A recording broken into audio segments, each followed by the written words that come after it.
our court. So obviously, the tax lawyers cannot afford to lose hearing some of the things on HR and CE matters. So this, our country, the cultural heritage of our country is well known, which has got a history of more than around 10,000 years, as we hear from a lot of sources. Article 49 of our Constitution says that it is the responsibility of the state to protect all the monuments which are of national importance. So in our country, most of the monuments are always associated with the religion, temple, whatever be the religion. Most of the monuments are built around the religious structures. So obviously it becomes the duty of the state to protect those temples also, which is emanating from Article 49. At the same time, there is also a talk as to why there should be a government control over the temples. When the country is choosing a path of secularism as it's a constitutional ideal, when all other religions are capable of managing their own affairs, why not this religious affairs also should not be lifted to those particular religion is another topic which is gaining importance nowadays, and a lot of things are being talked about it. Anyway, we will not get into that for the time being. So on at this particular backdrop, this particular judgment has come. The efforts for this judgment started way back in 2015. It has been going on for a long time. A lot of interim orders have been passed. And finally, it has culminated in a 225-page judgment by a judge who himself, his penchant for our Tamil literature and Tamil culture is very much well known. There can be no better person to deal with this particular aspect of the issue and understand the issue in its true perspective and give a particular judgment. Like that, this judgment has come, and most of us would have gone through it, if not fully, at least here and there. And when we were just going through the judgment, and Mr. K.Vaitheeswaran came forward that he will be talking on this particular subject. And immediately we agreed because he is the fit person. I'm not talking about the fit person as per the HR and CE Act, and he is the fit person to talk on any subject, and especially a topic of this much importance. So with this prelude, I'm just handing over to Mr. K.Vaitheeswaran, and at the end of the session, we can also have an interaction and a question and answer, whatever we want to share with the speaker or with others. Over to you, sir. Thank you so much, and good morning, dear friends. All of us are interested in this topic in one way or other. We could be devotees, we could be believers, we could be interested in history, we could be interested in archaeology, we could be interested in heritage, culture, but whatever it is, this topic has somehow kindled our interest at all points of time. And when the web copy of the judgment came in the Madras Tax Bar group, I think Natarajan shared it. I read the whole judgment and I was immediately intrigued, and I was so happy to see how the entire judgment had traveled with reference to Tamil Nadu and the temples and the culture and our lineage and history. And I felt that it must reach to the world so that, normally what happens is, even amongst lawyers and professionals, a lengthy judgment is kept aside unless you want to use it as a precedent, and that you hunt for a relevant paragraph. And therefore, I felt that if we can put this into some kind of a concise format which is readable, and people would enjoy it and people would cherish this judgment. And that is how I started creating the presentation. And when I created the presentation, I immediately struck me, why not talk about it? And I posted in the Madras Tax Bar group to say that I would be willing to speak on it. And lo and behold, immediately AP Srinivas said that most welcome, sir, and immediately fixed up a date and time. So I should thank both Natarajan and Srinivas for accommodating this quick entry into the otherwise busy schedule of seminars. And with that, I'll go straight to the presentation. As rightly said, the background, the whole thing started in 2015, based on a suo motu proceedings, where there was a newspaper article which was titled as Silent Burial. And the newspaper article focused on the fact that the government has shown tremendous amount of inaction and in not framing the rules, and did not constitute a 17-member heritage committee. And despite the legislation in place, there was no such action taken. And the newspaper also indicated that the Mamallapuram World Heritage Area Management Authority was also not set up. While this suo motu was on, there were other petitions that were filed in the context of idol theft, in the context of non-maintenance of temples, in the context of non-preservation of temples, in the context of various other aspects touching upon temple property, temple murals, and temple other aspects. And therefore, they're all clubbed together. But this judgment of the Madras High Court dated 7th June 2021 is confined in the context of this particular PIL, and separate orders are also expected in respect of other petitions. But this judgment is a phenomenal path-breaking judgment by His Lordship Justice R. Mahadevan and Justice P.D. Adikesavalu. Both the judges have done a very laudable thing by looking at it from dispassionately, looking at it from a perspective of a person who you actually walk into the past. The judgment actually takes you to a history in terms of a journey, and then brings you back to the present. So in that context, this judgment is very well written and brings out phenomenal concepts. It runs to 225 pages. It covers aspects such as culture, heritage, history.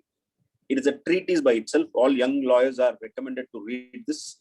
Of course, seniors would read it at a different kind of speed, but youngsters would focus, and it will be better if a youngster also reads and comes up with some new angle of the judgment. For the ease of understanding, I've culled out various parts of the judgment and grouped them under appropriate headings. Disclaimer is that the judgment does not have these headings. I'm putting it for the sake of convenience, because recently you have a lot of Supreme Court judgments with headings itself. So this is not in that kind. And to make it a little more interesting, I've used some photo images. The photo images are not part of the judgment. They've just been used to make the content even more interesting. And most of these photographs have been culled out from a website called templenet.com, which is a website run by my own brother, Dr. K.Vaitheeswaran from the US. He's passionate about this various aspects of Tamil culture, Tamil language, music, and temples. So with that background, I'll go straight to the judgment part of it. And if you look at the first part, the judgment is in 3 segments. The first part of it delves deep into heritage and cultural aspects. The second part of it deals into the litigation part of it and the entire journey of the litigation. And the third part of it is a slew of directions given by the Honorable Madras High Court. So heritage and cultural assets, some of the observations like entire state of Tamil Nadu stood a great example of ancient Tamil architecture, goes back as 2000 years and even more. And state is home to several historical forts and other architectural marvels from medieval heritage to colonial history. The state comprises the oldest inheritance of the world, as it is a motherland to the world's oldest language, Tamil. And then best part of the judgment is that it also records the fact that many valorous and historical events are found in temples and forts, monuments and heritage. This clearly exemplifies our claim towards the ancientness of the language, the belief, the tradition, and the culture of the people. The judgment also elaborates on what would constitute a temple, what would constitute a monument, what is a mural, what is property. Every aspect has been touched. So in the context of monument, the division bench observes that monument act as an authentic record of history. What more can you say, except this one line is phenomenal. And it bears witness to artistic, cultural, technological, and economic development of people who created them. In fact, there is a paragraph which even explains as to how the evolution of the human race can be traced back through some of these monuments. And apart from the monuments, there are also structures which have been created for other purposes, and that are notable by their age, their size, and historical significance. And so much of historical information and political information is covered. And again, the lordships observe that monuments which stand testimony to culture, artistic tradition, and natural heritage of land have to be preserved and passed on to the future generation. Here, pausing for a moment. Some of us are in our early 50s or entered 50s. Some of us are very, very seniors, and some are youngsters. And we also feel that the next generation has not understood the culture and heritage the way we would have probably tried to understand, or our seniors would have probably understood much better. One of the reasons is that the travel perspective itself has changed. Today, travel has become very, very different, that it has to be bundled with convenience. So if you moment you talk about an old temple or an ancient heritage point or a monument, there is some kind of reluctance to travel. But travel gives you so much of history. You move in terms of geography and learn history is what I would put it. Moving on to temples. The court observes that Tamil Nadu has multitudinous and ancient and large, accelerating, intriguing, and mystical temples. Large is a clear indication. In fact, some of the temples are 15 acres and 20 acres of land. And temples are of archaeological importance. Temples have played multiple roles in the development of the society. And here, a very important and significant observation. They are just not places of worship, but they are also places that exhibited extraordinary art in the form of sculptures, idols, paintings, murals, and music. which also form part of its heritage. But this is very, very important because when we visit a temple, there are two objectives through which you may visit a temple. One is probably your own belief, or you want to have a darshan, as you call it, to run there, your observation, your entire focus is on that. But there are other aspects of the temple. If you spend a little more bit of time, you will realize the archaeological wonder. You will suddenly realize that there are paintings on the ceilings which you have never looked at. The walls have phenomenal decorations. The pillars are by itself, massive archaeological wonders. So if you spend a little more time, you'll realize that there is so much intricacy that has been carved out by our kings in the past.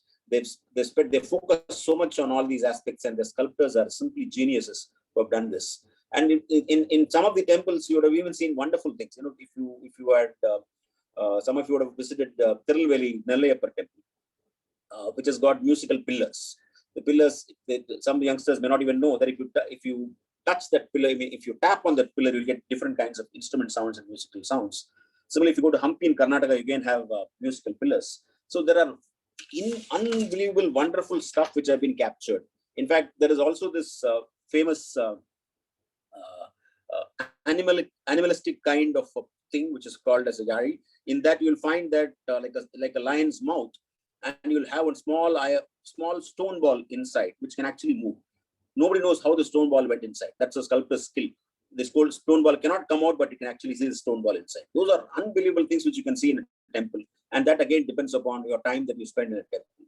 So the court observes that temples have withstood the test of time and are to be treated as places of archaeological or historical importance.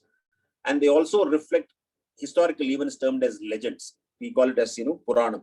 A temple would have become a pilgrimage point based on the stalam, the location, and as well as the idol or that is getting worshipped there, as well as the tirtham, the water that is there. So the legend or the Purana of every temple is very, very interesting to visit. The image that I've posted in the right side of this slide is the Tirunageswaram temple in Kumbakonam. It's again a huge temple. Ancient temples were structured in such a way that specific places are allotted for activities associated with the traditional method of worship. You'll find a particular garden area.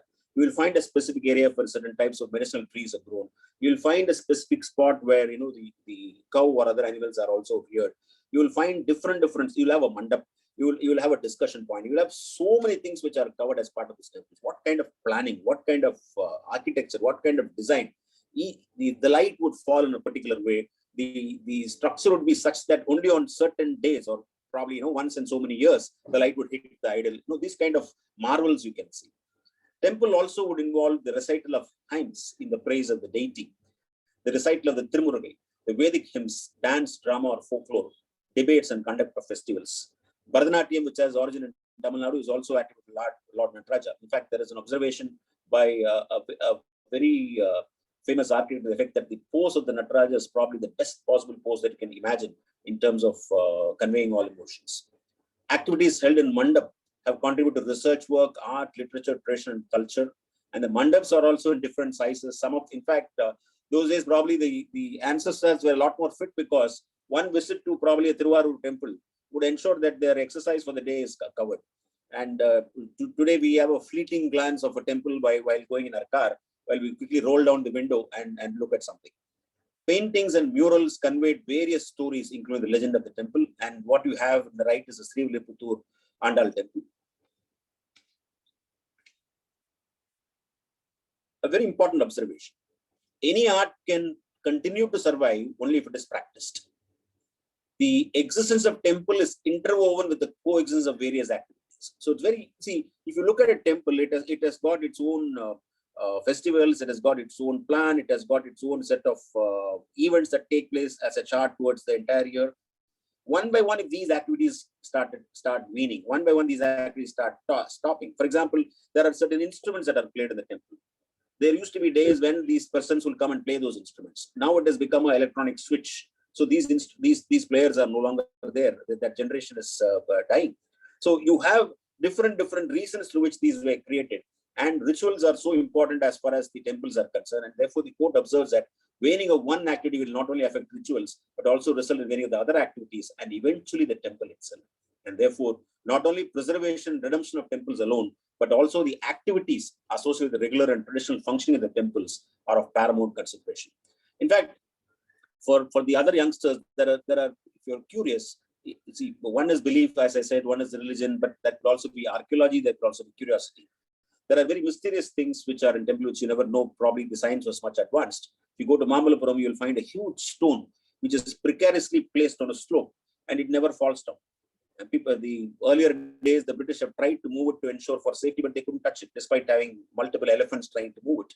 Or if you go to K.Vaitheeswaran temple in Tanjavur and move around and look at all the sculptures that is there, you'll find that one of the walls or tower, I don't remember exactly where, you'll find a Western person, someone with a hat. So where did this photo come, this image come from? You will find a Chinese person. So probably trade existed those days in some form, and it was captured by the sculptor. So you have these rare things captured in temples, and if you catch hold of a good guide when you go there, you'll find a lot of things. The Tiruvaru temple is another mastery in terms of archaeology. Music and art is very closely associated with culture and tradition of the temple, the Lordship observes.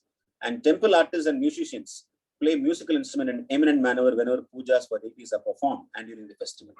So what really is the reason behind this music? For example, if you had gone to the Chidambaram temple, the last puja and the night, there are different kinds of instruments and percussion that is applied. Sounds can cause vibrations, as they say. So vibrations can cause, some can have a divine experience, some see it as a spiritual opportunity, but some see it as simple music in whatever format. Nothing wrong. Anything is an experience. So ancient music tradition has been referred to in our Sangam literature such as Purananuru, Kalittogai, Ittutogai, and other works. In fact, His Lordship's mastery over the language of Tamil, as well as the Tamil literature, as well as temples, has come in play in terms of various parts of judgment, where he just recites some of the parts and also refers to the history. Appar, Tringana Samandar, Sundarar, Manikvasagar, and Alvars, the Saiva and Vainava saints composed music linked with hymns. Devaram, Divyapramandam composed in 6th and 10th century CE. And therefore, the court observes that it is a duty of the temple administration to ensure that the recitations of the divine hymns, musical instruments, are taken place in every temple, which will be significant in the survival and flourish of the art, besides aiding in preservation of ancient temples and values. Very, very critical observation. What you see in the right is the Rameswaram temple corridor, 4,000 pillars. Imagine the size of the granite that was there, and then the pillars that are mounted on it. It is quite unfortunate that in the name of repairs and renovations, some of them have been simply painted, losing some of its color. But the court also observes that legends record in temples fortify performance of miracles. Temples are also used as office of record and accept as authentic place for record keeping, and gives examples of things that have happened in the past. The court also refers to Tiruvaru temple's glory, and also the fact that Manuniri Chorin, who discussed fair justice and also occupies in the form of a statue in the Madras High Court, and the medical centers for physical treatment, the holy ash of the Saiva temples, Uttuman, everything is referred to in this judgment. And then one critical observation. Why did people give donations to temples? So donations were given to the temple not only for the love of the deity, but also considering the fact that the income from that land would help the temple in the performance of rituals perpetually. That was the thought process of the donor. So the kings administered the land, but the intervention of kings in spiritual and charitable matters very, very less. And one probably a very relevant observation is, in those days, people were conscious enough not to encroach or usurp temple lands. With changing times, culture, and belief, lands and other products of temples have been coveted, warranting interference by the court, rightfully so. The picture is the Chidambaram Nataraja temple. Then the court also talks about inscriptions. A lot of temples have inscriptions and refers to the Uttaramerur Vaikunta Perumal temple, where the democratic elections are referred to in there. In fact, what those inscriptions are supposed to translate is that the people of the village requested the king that they would like to have their own democratic election process, and the king agreed. And the way it was done was what was called as kodavole. So there was a kodam in which a palm leaf, each person would choose their candidate and put it inside. Eligibility of candidates was specified, age between 35 to 70, and background must be very, very clean, and they must have their own property out of their own money, and they would be chosen from the kodam, that is, it's called a koda ole. Probably that is a potluck derived as a terminology, who knows? But that clearly indicates ballot. Ballot paper has started long back in terms of how elections and franchises created. One more interesting aspect of this Uttaramayur inscription is that the people also had the right to call back whoever they've elected if they've not delivered. In fact, the latest Mammootty movie in the Netflix space of number one talks about right to recall of a person who's elected in terms of elections. So in order to safeguard the ancient heritage of land, it is not only necessary to protect and resurrect the temples and its properties, but also to restore age-old Tamil traditions and culture, follow the temples, and bring it to the knowledge of the public. So then they talk about archaeology and preservation and how independent bodies have been continuously working towards it. And then he also refers to Yadum Mure Yavaram Keli of Kaniyan Punguranar, which is now at United Nations, and also talks about the HRNC, which is the ultimate custodian of ancient temples, is money, articles, and land, and it is duty bound to protect and maintain various temples under its control, which are of archaeological importance.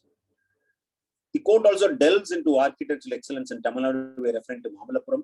There is an elaborate paras devoted on the wonders in Mamallapuram, also the Meenakshi temple, and the Tirupurukundram Subramanya Swami temple, as well as the Ramanathapuram Ramanatha Swami Rameswaram temple. So the image that you have on the right is Mamallapuram, and the image you have at the bottom is the Madurai Meenakshi temple. Also references there to the K.Vaitheeswaran temple, the Srirangam temple, which is about to be listed in the World Heritage Site because it has reached the stage of a temple town. The Adikeswara Perumal temple, which has built with granite stones and copper. And of course, the photos there, you have the bottom is the Srirangam temple and the top is the K.Vaitheeswaran temple.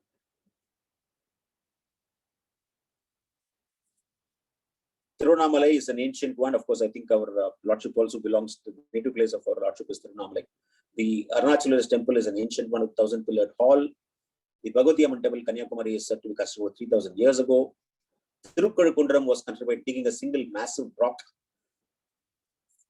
Examples galore across the judgment in terms of these things. And they also refer to the history, the temple bronzes, the relevance of temple bronze, the devotion and the reverence in Tamil Nadu. Now coming to the second part of the judgment. What all happened was that, as one of the earlier speakers talked about the introduction, where 2015 the whole thing started, amicus curiae was appointed, Mr. P.S. Senior Counsel P.S. Raman was appointed, and then HRNC filed a rejoinder. A lot of interim orders were made. Dr. Rangasamy played a very important role, and a second report of Mr. Raman was filed. HRNC was given directions to hold meetings with all stakeholders. Number of affidavits were filed, all of them were perused. Orders were passed in 2016. Inspection was done. Expert committees were constituted, and then all these writ petitions were clubbed in this litigation journey. And then the court records all the events in the form of allegations, response, reports, earlier orders, suggestions, etc., and observed that despite many directions, the respondent authority, more particularly HRNC, have not come up on the mechanism to protect the monuments, temple lands, properties, idols. And also observes that the religious faith and belief in hymns are now accepted by the people of other countries, despite there being an outcry against the same in our own country for political appeasement. In fact, history shows that our kings, our former kings, have traveled across the world. If you go to Angkor Wat, Cambodia, it's another massive architectural site where you will see huge temples. Some of them are in ruins, but some of them have been built back with the help of ASI and other international agencies. They are wonders, unbelievable wonders. Of course, you need tremendous amount of stamina to walk around because it's sheer walking and climbing. In fact, there is one corridor, which is a lengthy corridor, which completely has got sculptures of the entire parkadal of the churning of the ocean. You'll see. So you have to walk through the entire corridor to see that number of people that were involved in that process. In fact, there are traditions in Cambodian households where if somebody visits and goes back, they give you a betel leaf with something.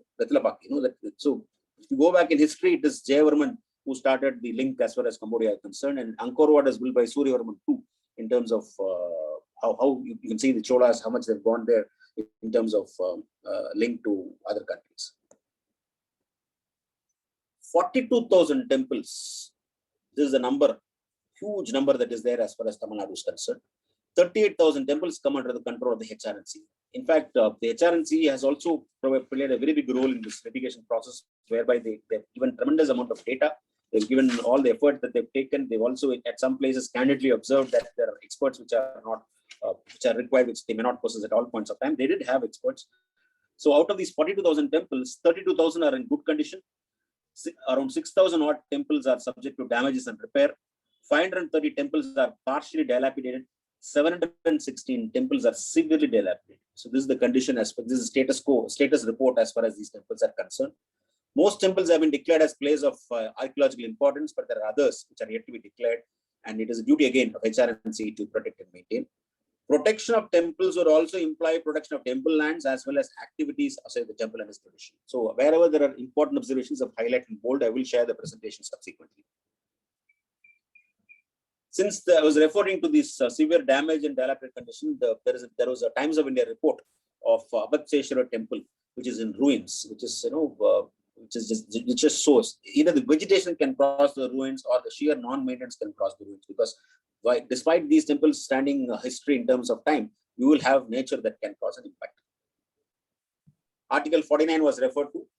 So 49 talks about protection of monuments and places of objects of national importance, obligation of the state to protect every monument or place of or object of artistic or historic interest declared under law by Parliament of national importance, and also the duty of citizen to value and preserve the rich heritage of the composite culture.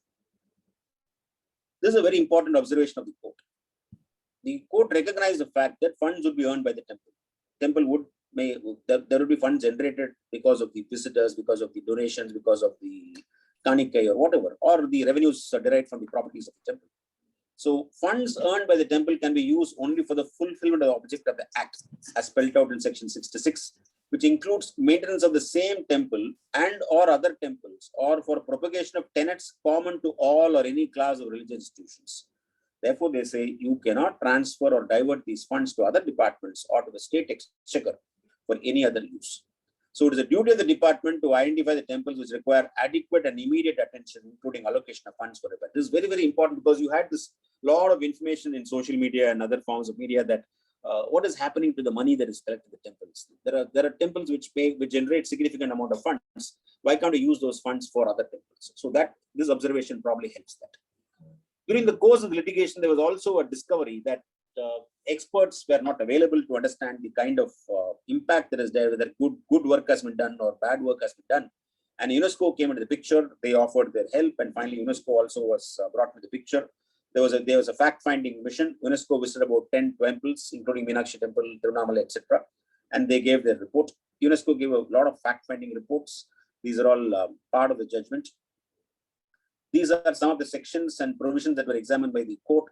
The Tamil Nadu HRNC Act 1959, the rules in 1997, the Parliament legislations of 1951 and 58, the Antiquities Act of 72. All these acts were referred to. All these sections and provisions have been analyzed. And then the judgments. These are the judgments which form part of the this judgment. One is the context of the theft of idols and why prosecution has not been launched. So the theft of the idol would definitely, the court observes that it would have involved a misdeclaration under customs, and therefore there is not in a single instance of customs taking action in terms of prosecution. So the court observes that why such action is not taken, and in that context they refer to the Department of Customs versus Sharad Gandhi judgment, where prosecution under Customs Act is maintainable when there is also a violation of Antiquities and Treasures Act. And of course, the Rajiv Mankoto is a famous judgment in the context of protection of national importance, monuments of national importance. Seshamal is another Madras HC judgment which talks about the importance of agamas, which is very, very critical as to how the temple is built, how the inner sanctum is there, how the outer sanctum is there, what kind of materials we use for construction, what kind of layout must be there, what kind of positioning must be there. All these things are part of the Agama Shilpa Shastras. Then the importance of appointment of qualified archakas and knowledge in Agama Shastra is very critical, observed by the Supreme Court in Adi Saivacharya case. And then you have other judgments I also referred to. I'll skip that for the case of time. In ASI versus State of MP, it was the case of the Jain temple, where the idol was intact, but the building was getting into all kinds of repairs. and therefore the Jain Temple Trust decided to move the idol and build a separate temple for it. And ASI came to the picture saying that you have no jurisdiction, and then the Supreme Court said, no, the state has a jurisdiction and the trust has the jurisdiction, despite the fact that it's under the ASI protection. After the judgment of the Supreme Court in Sarika, the Mahakaleshwara temple has completely changed in terms of its approach, because it's one of the rarest temples in Ujjain, and it is at the center point of India. And they found that the idol was getting affected by the periodic usage in terms of touching by various public and all that, in terms of water and things that were used. So a lot of guidelines were issued. And today, if you go to Ujjain, you cannot carry your cell phone or your laptop or anything. Everything has to be kept at a check outside the locker, and then you have to proceed inside to have a darshan.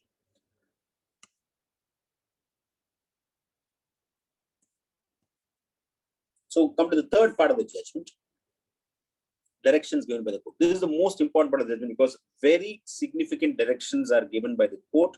And in fact, if you read today's newspaper, the Minister for HRNC has also acknowledged that nearly 75 directions have been given by the court, and the government of Tamil Nadu is in the process of complying with them, and they've partially complied with some of the directions. So it's a welcome thing to hear.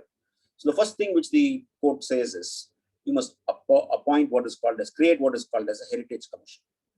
So the Mahamalapuram World Heritage Area Management Authority should be established to manage and safeguard all the monuments and notified within 8 weeks.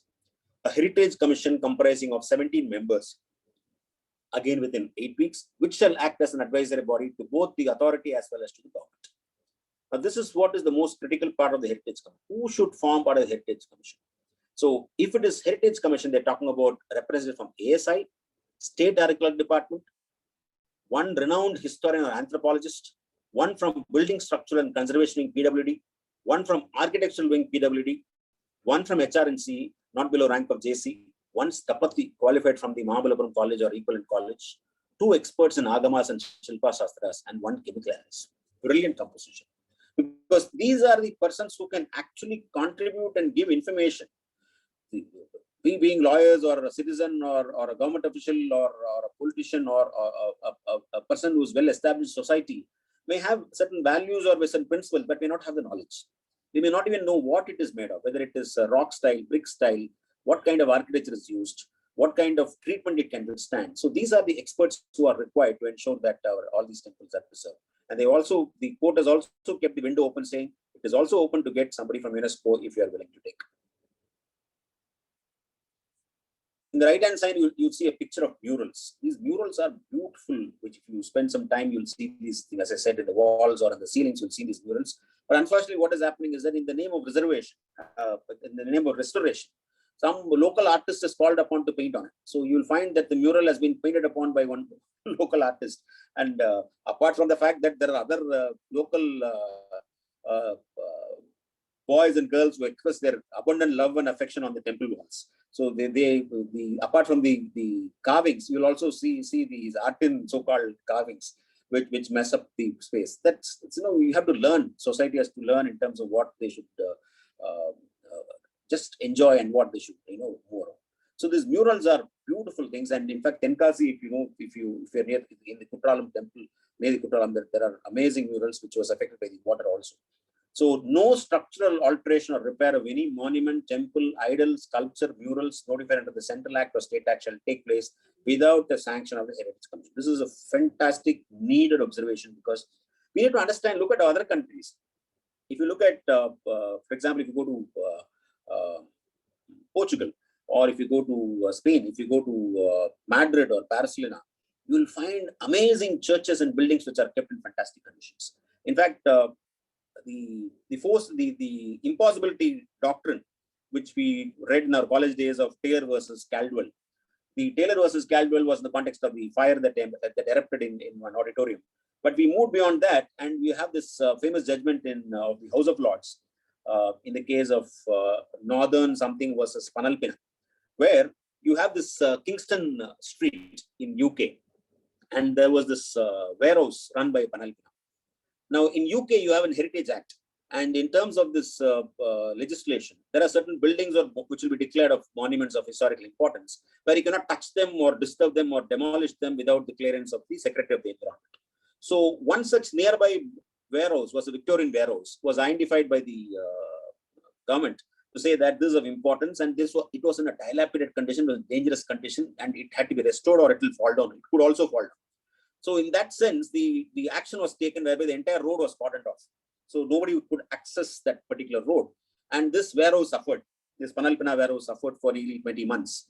And subsequently, they demolished that Victoria because it was too dangerous. Now this warehouse could not pay the rent. And therefore, it took a stand that it is a doctrine of impossibility to apply, there's impossibility of performance and things like that. So the House of Lords said that, no, this would not apply in this particular case. And they said that, and that is how lease rentals for the first time got into this testing process and linked with heritage, interestingly, because of the Heritage Act in the UK, where there is a habit of identifying listed buildings. Even now, if you see, there will be a special mark in some of the buildings in UK. That means they are listed buildings. So there, across Europe, you will find history. The beauty of Europe is that they retain the history. You go to some other parts of the world, you'll find that the same things are maintained. The old format of the churches will be maintained. Even the old mosque will be maintained. So culture and heritage is important across the world, and we cannot deny that, or we cannot eliminate that from our discussions. So state should constitute a state-level expert committee. The way the judges have decided is that not only you will have a heritage commission, under that you will have a state committee, and you'll also have a district committee, so that it spreads across the state, because 42,000 temples. So you have a state expert committee which has got certain roles, a district level committee, etc., which has got certain roles. DLC shall visit all the temples, identify temples and sculptures which are required to be brought into the State Act, which require immediate attention for repair, and prepare a report to be given to the government for action. And government should come up with a manual. They talk about a conservation manual, the procedures for conservation, how to preserve, how to renovate, different distinction in heritage and non-heritage, monuments and historical sites. And they said, take the assistance of everybody, keep it inclusive. See, there is always a talk process in government saying that HRNC knows the best. We don't have to ask ASI. ASI is center, we don't want to. There is no center state here. We're talking about culture which is common for the entire country, a benefit of which can go to the entire country. Therefore, if ASI has got experts, bring them, take them as inclusive experts. If UN has got some experts, bring them in. So it is always better that we take the best of advice that is available in the world, so that the restoration is also done in a right manner. Otherwise, what will happen is that you will have this whitewashing. In many of the temples, you have seen that the pillars would have been whitewashed or cement washed, or wonderful rock-based floors would have been removed with granite floors, slippery granite floors. So we need to be very careful as to what we should take, what we should not take. ASI has given direction by saying that go to statewide survey, list temples which are more than 100 years old, estimate damage and restore the structure according to conservation rules within 6 to 12 months. So every authority has been given certain directions. And one more very interesting thing which people should spread, open to ASI to create a public portal so that public can pass on information. This is very, very critical, because most of you would have traveled the length and breadth of the country or sometimes the state. And when you're going by car or going by bus or somewhere, suddenly somebody will say, there is one small village there, there is a very old temple there, which is probably 3rd century or 4th century. And you go there, you find a temple like that. So public would know, the local would know. So if you can do that, if the public can bring forth this kind of data, then the government also gets the information and some kind of steps can be taken. Inspections have to be done by higher officials, cadre specified, additional commissioner or JC, to look into temple-related issues and properties. And ASI has to declare all temples more than 100 years old as a monument according to the Directive Principles of State Policy, Article 49. Then another very, very important observation, direction: no structural alteration or repair of any monument, temple, idol, structure, murals or paintings. Very, very critical. Paintings, murals don't touch without sanction of the state level or district level committee. So that would that lay down the path to ensure that random acts of repair, uncontrolled acts of repair, or good-natured acts which actually mess up the entire architecture are not done. Sandblasting for cleaning should be avoided. Shortfalls in repair in violation of Agama and Shilpa Sastra, as pointed out, must be attended to, and original position wherever possible must be restored. And one more direction: funds of temples shall be first utilized for the maintenance of temples, conducting the temple festivals, payment to its staff, including archakas, oduars, musicians, folklore, and drama artists. If after all this you have surplus funds, use it for repair and maintenance of other temples in the state, or the propaganda of tenets of all or any of the religious institutions under the HRNC Act. And state should also allocate adequate funds, and state should also make road access possible. Audit, of course, is to be done. And this is interesting because a lot of temple lands are held by various people under lease, long-term lease, short-term lease, everything, etc. So now they make a stock of all these lands and give a report in 12 weeks. What are the lands that are let out? Are they vacant? Are they agricultural? What is the current rent? When did you fix the rent? What is the market rent? Who's the lessee? How long is the lease? If it is beyond 5 years, have you got any authorization from the commissioner? What is the type of the lessee? Whether lessee is an individual? Everything, every data point has been is required to be reported. The court also takes note of the fact that valuable idols have been lost because of the fact that we have not taken stock of it. Therefore, DLC has been mandated to take stock of all the idols in temples and then take photographs and computerize the same, put it in the website, all the idols, etc. that have been stolen, how much have been retrieved, FIR have you filed, what action have been taken, what is the status of the case. And HRNC shall recover missing moolware. In fact, one interesting observation is that when some of the idols were lost and the police took steps and recovered the same, it was difficult to find out from which temple it was stolen because there was no database that was available. And authorities should launch prosecution under the Customs Act against any person who has involved himself in the theft, storage, and movement of antique idols without a valid license. The court also spends a lot of time on every aspect of the temple. They talk about the Oduar, they talk about the musicians, the Archagar, the temple staff. So they said temple would mean everything. So appoint adequate number of Oduars who are trained in Tirumurai and Bhattargal and Divya Prabandhams for each temple, and also appoint musicians who are accustomed to temple tradition, and ensure that the Tevara Padasalai and Prabandha Padasalai are established each Saiva and Vainava temples to impart education regularly. And HRNC shall appoint adequate number of qualified eligible archakas for each temple subject to rules and regulations. And all these are directions in the context of every aspect of temples. Last point is interesting. State government must also endeavor to publicize the rich heritage, history, and culture of this land, and for that purpose organize seminars, tours, and competitions. Very, very important observation. If this is done, Tamil Nadu will go to the top in terms of tourism. We see currently what we have is that we have a set of temples which operate as tourist spots. But the moment you're able to give a wider canvas and bring up more temples within this jurisdiction, not only will the temple develop, the town will develop. If the town develops, the people in the town would all have different kinds of employment and growth. As tourism develops, infrastructure also develops. So you find there's a chain reaction. One growth of a temple will have some kind of a percolatory effect across various segments of society, and people who gain from it. That is what the earlier kings had in mind when they created this temple. So we need to get back that, because that can be our big USP, so to say. Staff and other service retirements of all staff, including, must be fixed as per Minimum Wages Act and on par with the government servant. And one interesting and very important observation, terminal benefits of retired staff under HRNC must be settled within 30 days from the date of retirement, and give a list to the court of people who have not been settled within 8 weeks. There is a habit in the HRNC Act to appoint a fit person as a trustee, because the trustee is supposed to be appointed. So if they don't find a trustee, they appoint a fit person. So rules have been laid on saying what kind of person should be trustees and why you should not have just fit persons. The court has also given directions to upgrade courses in Government College of Architecture. Special tribunal has to be formed to exclusively deal with matters related to religious institutions coming into the Act. Look at all the scope of these items: disputes on religious affairs, culture, tradition, heritage, inams, and recurring of pending rent, lease validity, illegal encroachment, everything. So once this comes, you'll find that otherwise what happens, there are suits filed which are pending for years. The temple tries to recover its property, the temple tries to recover its land, temple tries to file a suit which is pending for years. So a special tribunal which touches and covers and encompasses all aspects of temple related properties and aspects would really serve its purpose. And one direction given to central government also, central government should implement the Ancient Monuments Act in letter and spirit by declaring all religious structures more than 100 years old, including temple tanks, mutts, temple chariots, jewels, arts, artifacts, and sacred groves as national monuments. That will change. Once you appoint as identify as a national monument, the things will completely change. And they're recommending an amendment to HRNC Act to ensure that penal provisions of IPC and procedures of CRPC are covered to ensure that illegal acts done in respect of temples are addressed. They go to so many aspects. They look at prasadam and say, look at even sources for materials of prasadams and ensure that good quality is provided. Look at the animals that are kept in the temple, how to maintain that, talk to the local government veterinary officers. Look at the water bodies of the temple, how to ensure that it is handled properly. So give it to a scientific committee.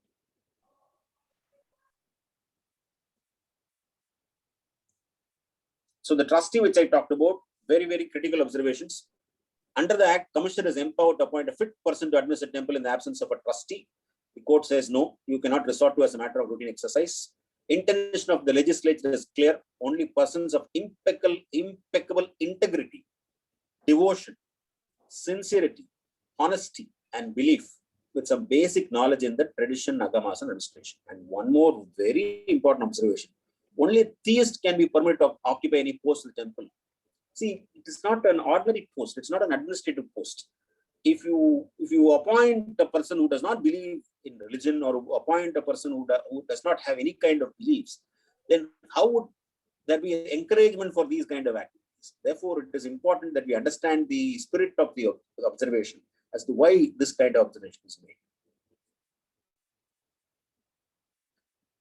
So coming to my last slide, I've run through because it's a very technical presentation and can be boring because it is of so many other aspects which are non-lawyerical items. But still, I thought as a last slide, I'll pass on my concluding thoughts. One is that this judgment is a masterpiece.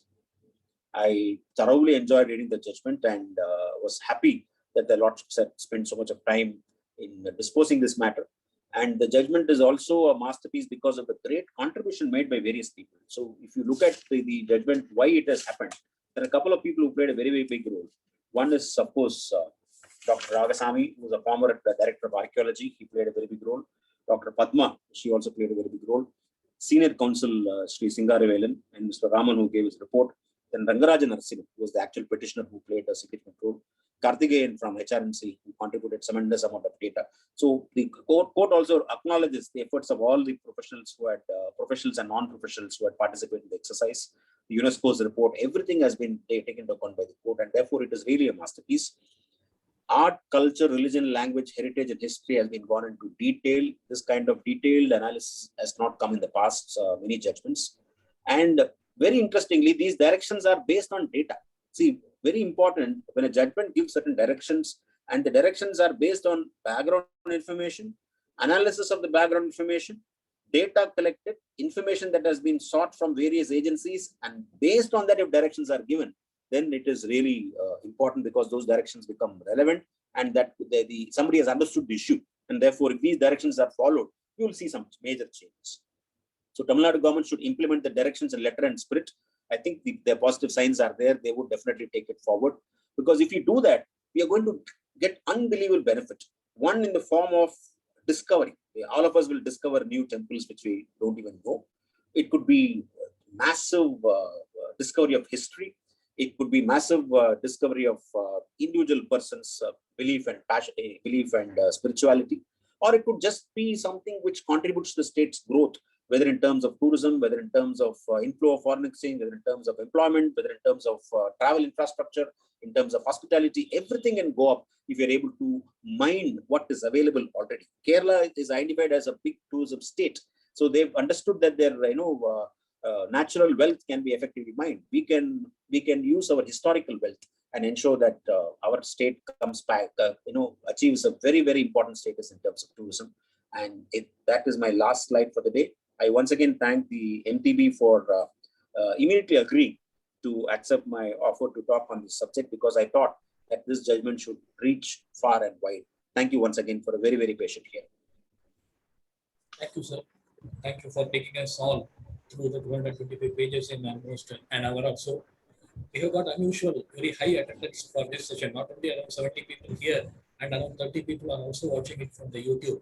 And from the participant list, I have noticed Mr. A.K. Sriram is also one of the participants, who is also a pioneer in this particular field and taking up this particular cause through various litigation.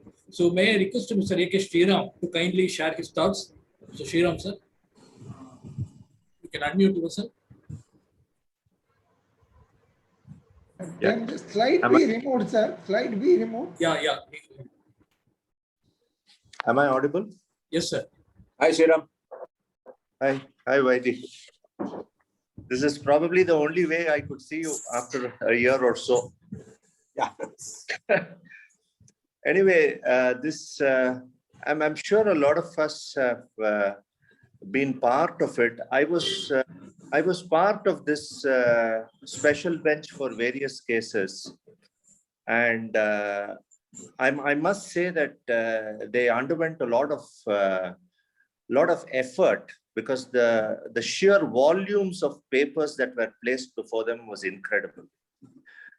Number two, it's very easy for either Vaidhi or me or anybody to say this about the judgment, that about the judgment. But when we are talking about temples and all that, the question of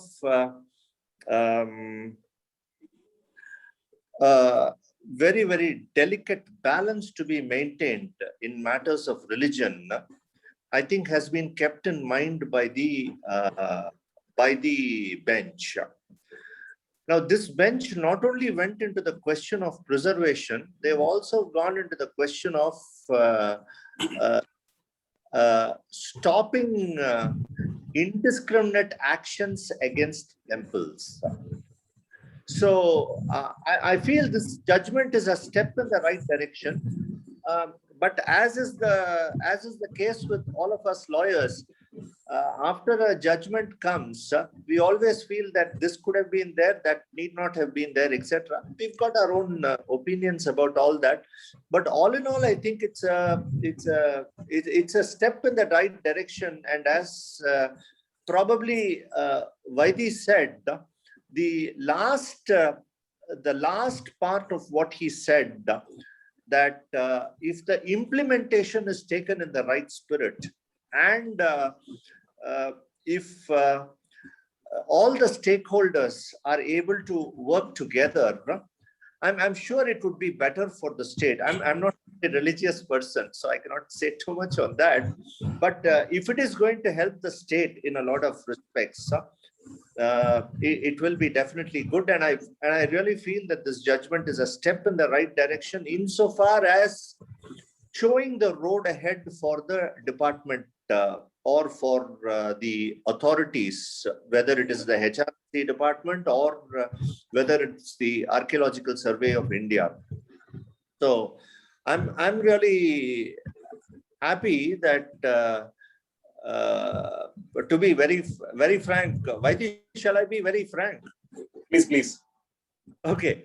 When I saw this message, I was actually thinking, is it the same Vaidhi that I know? This chap is supposed to be a tax lawyer. What is he doing in HR&C laws? But then after watching almost, I joined maybe 5 minutes late, but after watching the entire presentation, Nanga case lam pannuvom, but we will never take this kind of trouble to do it. So I must doff my hat to you. And very, very strangely, a totally HR&C office like us, we've not thought it fit to do something on these lines. And due credit must go to the tax bar, the Madras tax bar, with whom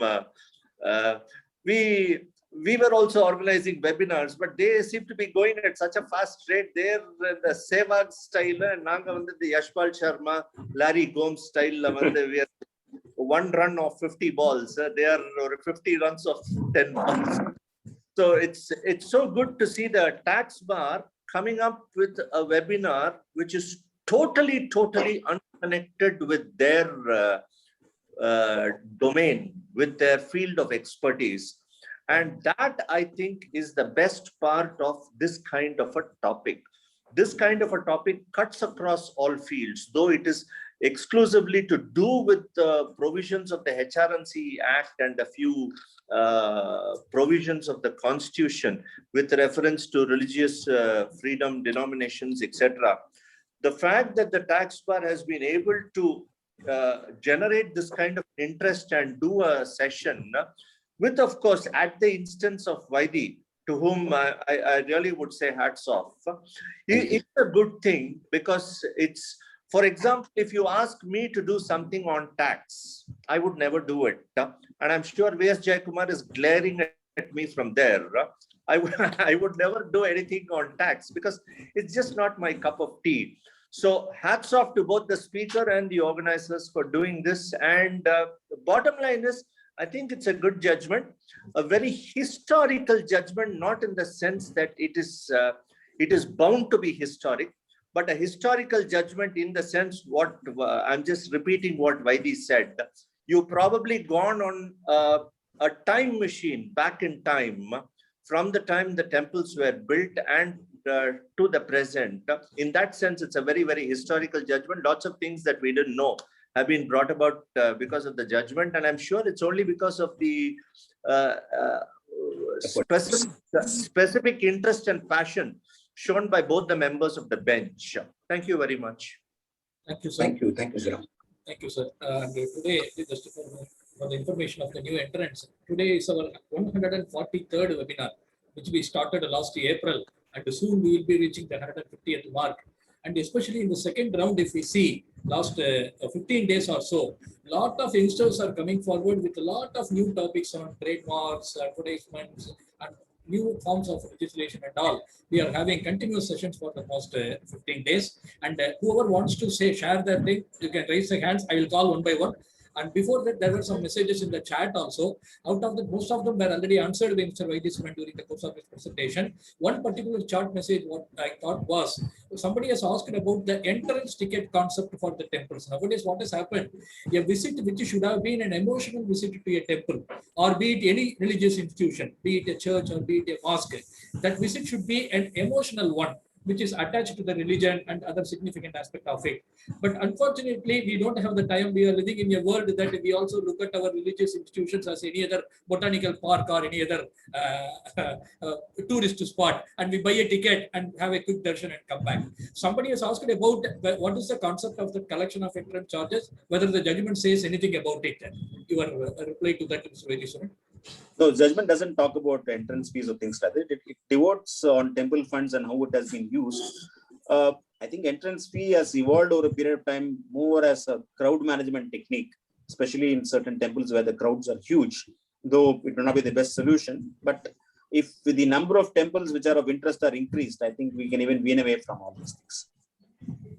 So Krishna, you would like to say something? You can unmute that. Before I speak to Mr. Vaiti, I'd like to answer Sriram why Madras Tax Bar has organized this, because I practice more in customs, and their lordships have specifically said action has to be taken under the Customs Act.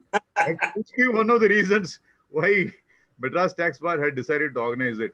I mean, besides the point that Mr. Vaidheeswaran has done a wonderful job of reading the entire judgment and presenting it in such a lucid manner. I have two questions to you, Mr. Vaidhi. Sir. First question is that after the judgment, the minister in charge of HR and CE has said that he will spend money received from the temples for feeding poor people. Point number one. Point number two, today's newspaper, he says, I will appoint women as archakas in temples. Now, doesn't it go against the very basis of the judgment? And these pronouncements have been made after the judgment was in place. See, to answer the second part of the question, I will just give my thoughts, but Sriram is welcome to correct me and supplement if required, or probably give a different answer. The Seshamal judgment is there, which spends significant discussions on the role of archakas, who can be archakas, etc., etc. And the denomination of the religion also plays a big role. See, it is like this. This is my thought. I could be entirely wrong. The way the Hindu religion is structured, or the way the temples are structured, etc., is that sound has a very big role to play. So vibrations have a very big role in terms of resonance and how it is uttered and how it is done, etc. So same thing, even if Tamil Archanas are very, very powerful. Some of the poetries that you listen to, either in terms of Sivan or Murugan, etc., they are very, very powerful words. And the way it is pronounced also is very different in terms of musical impact. Music always, that the scientists now say that sound has got reaction in terms of your body in various forms. So if that is the case, then unless these archagars are trained in the way these things have to be said, then there's no point. You can't just appoint some archagars on the premise that, I'm identified as gender equal, or I want to do something revolutionary. Please go ahead and do it, but ensure that they are qualified, they are as per these rules and regulations, they are competent to do what has to be done. Then it is fine. And as far as the minister's observation, I think he has taken the judgment in the right spirit. At least today's newspaper indicates that the minister recognizes that 75 directions have been given by Madras High Court, and they are already in the process of implementation. They would implement. So we'll give them, give the benefit of doubt and believe that they would take it in the right. Thank you, sir. Natarajan, voice. And may I call upon Mr. V.S. Jayakumar, who wanted to share something? Vaidhi, you've done a fantastic job. I only wish if the High Court had made one more suggestion, there should be something like a nodal agency. For example, the Sheriff of Madras, similar such position, who will monitor all the guidelines given by them and give a status report to the High Court. Say for within 3 months, they should give a report. Otherwise, so many issues are likely to come, and there's one of the directions given by the court to public, which is never acted upon, never honored, and in breach, they do the compliance. This tribunal, etc., will go on delaying things. And today we're talking about, abolition of tribunalization and so on. So if they had put one more nodal agency, which is part of the court, which is similar to that Sheriff of Madras, which is abolished, I would have been really happy, because there are a lot of compliance issue, violation issue, procedural irregularities can be sorted out. I hope I made my point very clear. Thank you. Taken. Yes, there is all these monuments, their nature, their presence has to be taken to the society, and people should know the rich culture which we have, our entire country and especially our state. It has to be taken to the people. And the photography plays a very important role in taking these structures and monuments to the knowledge of the people. And we have one of the ace photographer in our group, Mr. P. Ramana Kumar, who should also contribute in his own way in taking these monuments to the knowledge of the general public. And he wants to raise a question to Mr. Vaitheeswaran. Yes, Mr. Ramana, unmute Ramana. Sir, you can unmute Ramana Kumar. Fantastic presentation. Very, very interesting. Thanks, from Pioneer to Portugal. Absolutely great. Because Thanks, Joseph. I couldn't have read it. I wouldn't have understood it so well. We are 1 hour. Great. Ramana, speak. In fact, people like me, I'm coming forward to listen to this. Imagine the kind of interest it has created, and fabulous presentation. I think because of your brothers, maybe he is in this. Also, as a person involved in the interpretation of temple, I would like to say one thing which was most likely in this judgment. That was salary. Ramana, your audio is very poor. Am I audible? No, not at all. But now a little better. Am I audible?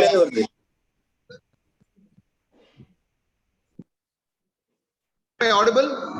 Yes, sir. Slightly better. Yeah. See, the one thing which was really striking to me was the kind of the salaries to be paid to the archakas, because I have been traveling to many temples, both in the religious front and also as a photographer, and also as and representative of the association of those people. It was really striking to know that they will be paid the basic salaries or the minimum wages at least. In fact, there has been thousands of archakas in all the temples in Tamil Nadu who have been paid 400 rupees a month as salary, asking them to take the money which the offerings of the devotees as their income or something like that. In fact, I would also, as a photographer, I would like to compliment Vaidhi to have shared so many photographs. I also have series of photographs on all the temples explaining the special features of the temples. Of course, I have to do a search and give. I would, it would be my pleasure to make a presentation at a later point in time in case it is requested. And once again, an excellent presentation, Vaidhi. Really, it was extremely useful. I have also shared this webinar details with some of my friends who are equally interested in this. I think all of them have logged in. Thanks a lot once again for the opportunity. Thank you, Ramana. Thank you, Joseph. Thank you, sir. Jayalakshmi, you wanted to say something? You can unmute yourself. Very good morning. Sir, thank you so much for choosing this topic. It's one of the, it's not just life-saving, it's culture-saving. I think the most important feature of temples in those days was to make it as a place where, you know, even after eons together, when people come and visit that particular place, it'll kind of give us a feel of the yesteryears. So even today, when we go to Tanjavur and, you know, see the Periya Kovil, there are inscriptions to say how administration was done, like you rightly pointed out, sir. And also the first Adhigarachi, a lady administrator was only, was there way back in the Chola dynasty. And every single sculpture that is there in any temple is for a reason and a cause. And everything has been planned so beautifully. So it is very important that we save all of that and, you know, keep the essence intact. This topic and the way very beautifully and lucidly you explained the whole thing. It was fantastic, sir. And I'm just here to thank you for this amazing presentation and talks, sir. Yeah. Thank you, Jayalakshmi. Thank you. May I call upon one Mr. Srivatsan who wanted to do? Yes, sir. It was a very enlightening presentation, sir. I'm having some bandwidth issues. That's why I'm not able to unmute my video. Actually, in one of the slides, you said that the judgment had also discussed about the inscriptions that were there in the Uttarameru temple that spoke about democratic reforms. I think there is this real life incident where a former chief election commissioner, namely Mr. T.M. Seshan, when he actually got in those electoral reforms, he was inspired by the inscriptions that were there in the temple. I think based on the directions that were given by Kanchi Sir, we fondly called as Mahaperiva, he went based on his directions. He was able to go study those inscriptions and was able to come to a conclusion as to how those inscriptions in those times can actually be incorporated in carrying out the democratic reforms. I think it's not only per se with respect to belief, but more than that, the temples have always taught us the way to live in respect, even if it can be applied to our modern times. Thank you so much for the presentation. Thank you, Srivas. You're right. That is documented, and also our former Prime Minister Rajiv Gandhi is also said to have been inspired by these inscriptions to push the Panchayat Raj concept. I think all the people who wanted to share have been accommodated. Anybody else who want to say anything? Yes, Jayakumar sir, you want to say something? You can unmute. Vishwanathan sir, how can you not have Vishwanathan asking question? Waiting. This is not like for giving this valuable input. This is not a regular tax seminar, sir. This is something very special. I don't think question answer and all. There's no question. The kind of presentation Vaidheeswaran has made, there can't be any questions at all. That is why I'm saying whoever wants to share their thoughts. That is the ideal way of saying it. Mr. And I should personally thank Natarajan because he was the first to share that case law on the WhatsApp group, the web copy of the judgment. That only triggered the whole thing. Thank you, Natarajan. Can I ask one doubt only, sir? I just want to clarify whether this judgment referred only to Hindu monuments and temples or whatever is in the state. So this was in the sumo to writ petition as well as certain petition in the context of the HRNCE Act. But the observations and directions given to the central government would apply across all faiths. So wherever you have anything which is 100 years plus, it needs protection. In fact, I was talking about Portugal and things like that. I've personally seen many churches which have been beautifully maintained. They ensure that laws are passed to ensure that modernized constructions are not used to mess up the old things. In fact, our High Court has some of those painted windows, those fancy, beautiful painted windows that you can see across all of some of these European churches. And the way they ensure that it is maintained, protected, history is maintained completely. There is an outer fort in Spain called outside Madrid called TRUSTEE, where the entire city has been maintained as a historical monument.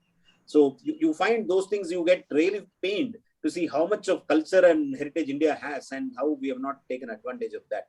You would probably, India could, entire India, why Tamil Nadu? If you go to other parts, if you look at the history of temples across, there are unbelievable. Hampi is phenomenal in terms of Karnataka. So you'll find the same singing pillars in Hampi. And those things, I think this judgment should inspire across the country and need not be this temples alone. Everything else can. Hi, Ravana. Both of you are together. Yes, First yes, floor yes. ground floor vandana. ஆமா ஆமா பின்னாடி தானே. Thank you, Vaiti. Thank you for your answer. Yes. Mr. Vashanta Kumar has raised his hand. So you can unmute. No, actually, this. I must tell you that these temples, I think, beyond religion, it goes. I mean, there's nothing. It is just a culture. You have to preserve it, and so much. I think at last, I think you've realized so much is there. Yes, Mr. Doctor. Vashanta Kumar. Krishnan want to ask. So the presentation is like a virtual tour taking us all to the temples throughout the state. And my concern is that I've gone through the judgment. The court has expressed its concern with regard to implementation of HRNC Act. What kind of thoughts would like to share with us with regard to strict implementation of HRNC Act? If the act would have been implemented in letter and spirit, many of the temples would have been understood properly. So what is your thoughts on that, sir? See, better late than never. It's the fact that this judgment has come up is out of a lot of efforts by various people as well as anguish, and that is very much writ across the judgment. And the fact that the legislation was implemented in parts and not fully. In fact, some of the observations are also interesting. UNESCO's report talks about the efforts taken by HRNC. They say that there are a lot of good work done, but there's some was bad work because of lack of knowledge and expertise. So it is not as if they have not taken efforts. The efforts had also had its own consequences. So going forward, I think, some clear guidelines and beacon light has been shown. And the court also keeps its control over the whole thing by reports through 8 weeks and 10 weeks and 12 weeks. So it is going to be a continuous process. We hope to see good days. Exactly. And moreover, even though these judgments, fulcrum of judgments in HRNC Act, it incidentally deals with Customs Act. Therefore, Madras HC were well deserved to conduct this seminar. In fact, in the beginning, I have mentioned, I think both Mr. Krishnan and the K. Sriram joined a little late. Another good reason for us to choose this judgment was nowadays tax matters and HRNC matters are heard by the same judge. So a tax lawyer is often forced to hear HRNC matters also. So that is all the more one of the reason for us to choose this particular topic. May I now call upon our AP Srinivas to say the concluding remarks. I would like to ask one question, if you would permit. I joined in late. Is it possible, sir? Yes, sir. Yes, sir. Sure. Thank you. Actually, I got the message from one of my friends rather late in this, but yet I thought it would be good to join and then understand whatever I could hear. So definitely, I can imagine that there's been some great work in taking up to the court and getting this judgment done, judgment passed. And I really appreciate all the efforts of the people concerned. I have one more question. I'm not sure whether it's been discussed as part of this discussion, the presentation.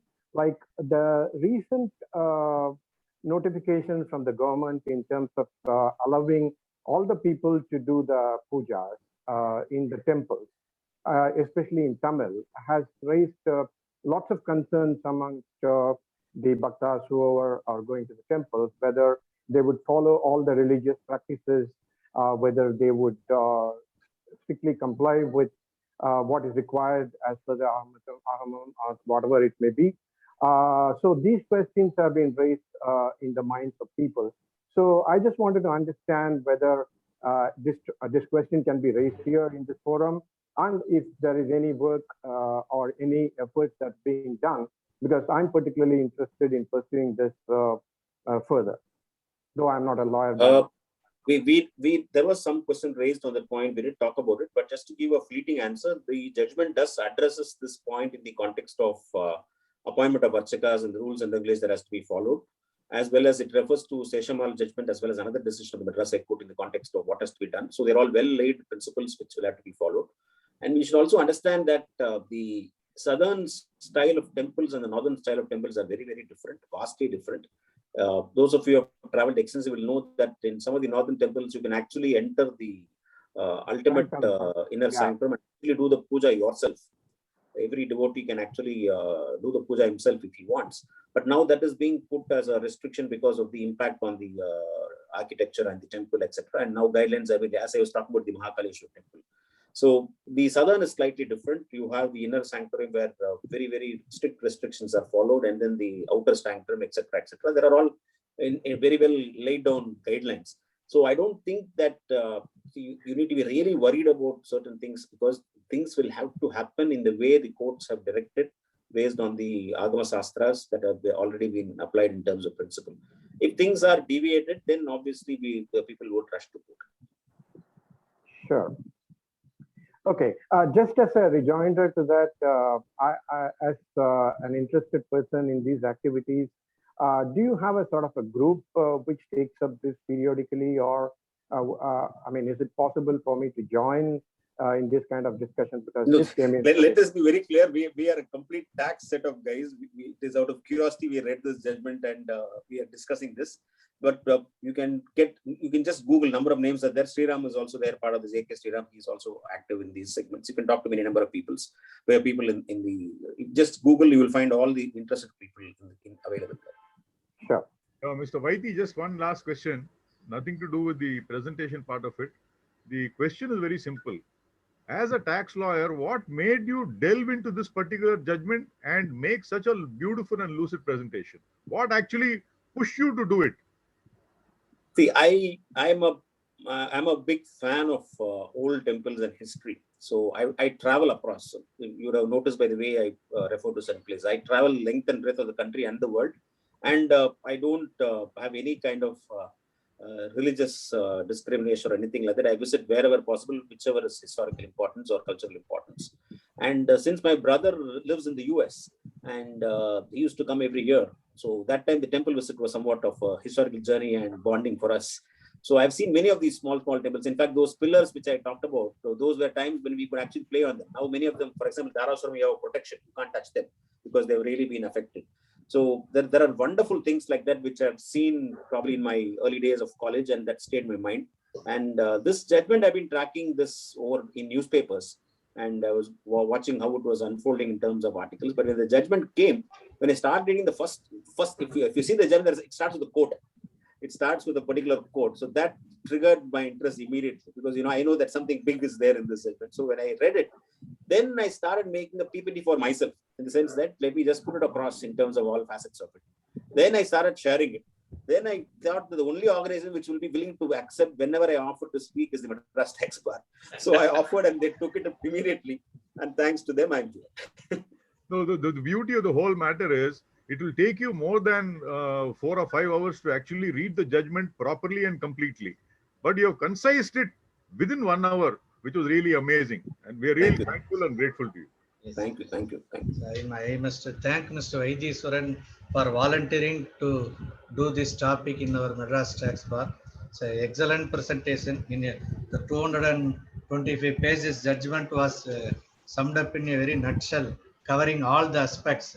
And it also, both Mr. K.Vaitheeswaran took laborious work to illustrate the topic by his own pictures taken from the TempleNet website, it seems so. And he has taken us, he guided through a temple tour, a virtual temple tour and a heritage walk to Mamallapuram and all. And by the way, at the same time, we can feel the pain undergone by the bench in pursuing this voluminous material and so many reports, and for giving this wonderful judgment. It was a thought-provoking one. Almost all the participants have concern. I can say it's not a question, we were concerned. And by doing this webinar, our tax bar is also proven its social commitment. We are not limited to tax subjects alone. We have done previously, and by doing this subject today, we have shown our social responsibility and commitment also. So once again, thank Mr. K.Vaitheeswaran for doing this webinar today. Thank you, sir. Thank you. Thank you all. Thank you all for attending. So we will also be posting this particular video in our YouTube channel, that is Madras Tax Bar. Thank you. I'm closing the session. Thank you.